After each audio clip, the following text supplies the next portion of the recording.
OK, aujourd'hui, on va voir une application des thyristors. Donc, on va utiliser ici un triac et un diac pour faire le circuit gradateur. Donc, pour pouvoir faire varier l'intensité de lumière, comme les petits bidules qu'on a dans nos maisons. OK? Donc, le triac, on sait comment il fonctionne. Vous allez voir la vidéo. Le diac, ben, c'est un peu la même chose que le triac, sauf que lui, il n'y a pas de gâchette.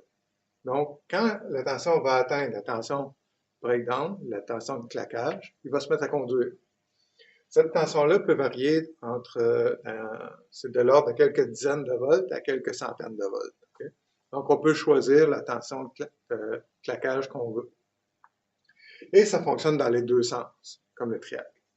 Donc, quand la tension devient négative à la tension de claquage, ben, il va se mettre à conduire. Okay?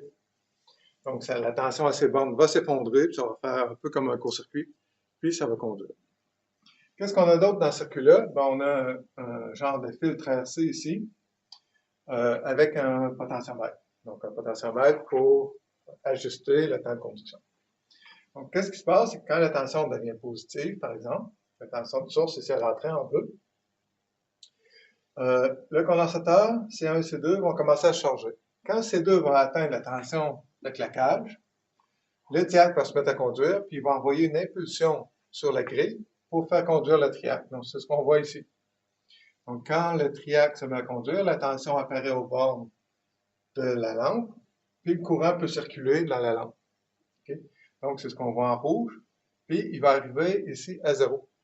Quand il va arriver à 0, le triac va arrêter de conduire, il va attendre une autre impulsion pour pouvoir recommencer à conduire.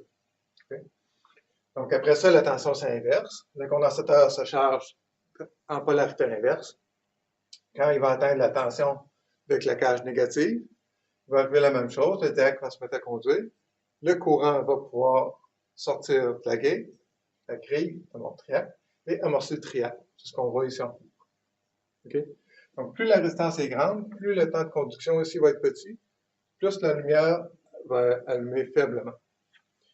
Plus que ma résistance P1 est petite, ben là, il va s'amorcer plus rapidement, puis la lumière va allumer plus fort. Okay? Donc, c'est le principe du gradateur qu'on a dans les maisons.